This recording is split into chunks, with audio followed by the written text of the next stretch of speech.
मुगलकालीन प्रशासनिक व्यवस्था। हुमायूं तथा बाबर को भारत में किसी विस्तृत प्रशासनिक व्यवस्था को बनाने का अवसर प्राप्त नहीं हुआ। मुगलों में अकबर ही प्रथम मुगल बादशाह था जिसने एक सुदृढ़ प्रशासनिक व्यवस्था को जन्म दिया। अकबर द्वारा दिया गया प्रशासनिक मॉडल मुगल प्रशासनिक व्यवस्था का आधार था। फिर मुगल प्रशासन में भारतीय एवं विदेशी अरब फारसी तत्वों का मिश्रण। मुगल प्रशासन का एक प्रकार का सैनिक प्रशासन जिनसे सन तथा काजी को छोड़कर शेष सारे अधिकांश सैनिक अधिकारी थे। व्यवहारिक दृष्टि से मुगल प्रशासनिक व्यवस्था धर्म प्रसार व्यवस्था नहीं थी, यह एक केंद्रीय व्यवस्था थी।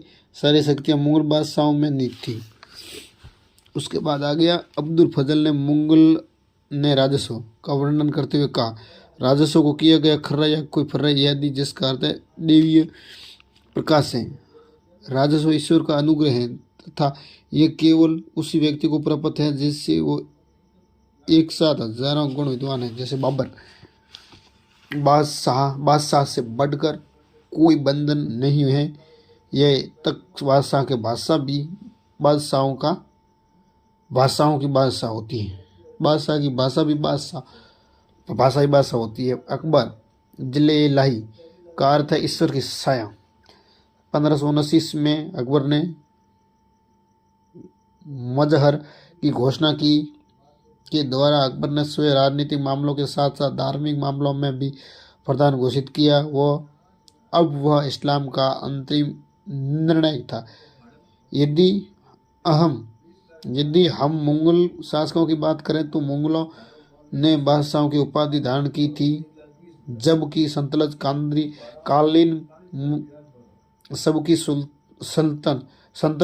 कालीन मुसलमान शासक सुल्तान की उपाधि धारण करते थे। मुगल बादशाहों को प्रभुत्व शासक थे जिन्होंने अपने अधिकारों के लिए खलीफा से स्वीकृति नहीं ली थी। अत्यधिक कागजों का प्रयोग किए जाने के कारण मुगल बादशाह राज्य था। अत्यधिक कागजों का प्रयोग किए जाने वाला मुगल राज्य था जो पेपर स्टेट भी कहा जाता था। मुगल प्रशासन में बादशाहों की सहायता के लिए मंत्री परिषद होती थी जिससे विजारत कहा जाता था। मुगल राजधानियाँ थी।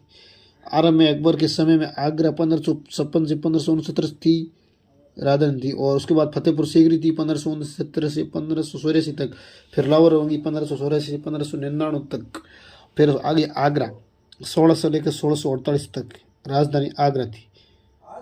शाहजहाँ ने 1648 से ईस्वी तक शाहजहाँ के मुगलों को दिल्ली सल्तनत राजधानी थी। दक्षिण में बुरहानपुरा मुगलों की राजधानी थी। मुगल प्रशासन की भाषा फारसी थी। केंद्रीय प्रशासन मुगलों की प्रशासनिक व्यवस्था की कोई धुरिया प्रशासन स्रोत सबसे प्रमुख स्थान बादशाह का सम्राट होता था। मुगल बादशाह में सबसे बड़ा व्यवस्थापिक का स्रोत सेनापति, कानूनों का निर्माण स्रोत न्यायाधीश था, और प्रमुख शाहबानी बादशाहों का अपना प्रतिष्ठा शाहबानी और शाहगिरी अर्थ अपने राज्य की रक्षा करना, अपने प्रतिष्ठा खासा करना, दूसरे राज्यों को अधिकार स्वीकार करना। मुगल मंत्री परिषद यानी विरासत, वजीर, वकील और प्रधानमंत्री। साम्राज्य का प्रधानमंत्री था, जो वजीर था उसको वकील बनाया, वकील की उपाधि प्रधानमंत्री बना दी। इस सैनिक या असैनिक दोनों अधिकार प्राप्त थी। बाबर के समय निजामुद्दीन अली खलीफा के अली खान का षड्यंत्र था, जिसके अंतर्गत निजामुद्दीन ने बाबर की मृत्यु के बाद हुमायूं की साथ पर बाबर के बहनोई मेहंदी ख्वाजीन की गद्दी पर बैठाने का षड्यंत्र रचा था। निजामुद्दीन ने बाबर की मृत्यु के बाद हुमायूं के स्थान पर बाबर की बहनोई मेहंदी ख्वाजीन को गद्दी पर बैठाने का षड्यंत्र रचा। हुमायूं उम्मे हिंदू बैक अकबर के काल में वजीर के वकील कहा जाता था। अकबर के आरंभिक वर्षों में बैरम खां वजीरा, जिसे वकील मुश्ताक भी कहा जाता था। बैरम खान को पतन के बाद उसे 8 माह में सब वकील बदले गए थे। बैरम खान पतन के बाद 8 माह में सब वकील बदले गए थे। मुगल साम्राज्य में एकमात्र महिला अहम अनागा तो वकील सहित प्रधानमंत्री के पद पर कार्य किया था और अकबर ने वजीर वकील की शक्तियों को कम करने के लिए अपने शासन को 8वें वर्ष में दीवान ने वजारत इक्कल के नाम पर नए पद का सृजन किया था। यह दीवान वित्तीय राजस्व मामलों का प्रधान था। मुजफ्फर खान दीवान से युक्त अकबर ने वकील की शक्तियों के दीवान मीर बख्शी, मीर शामा आदि को बांट दिया था। बादशाह में वकील का पद केवल सम्मान पद रह गया था और शाहजहां के समय में यह पद समाप्त हो गया था तथा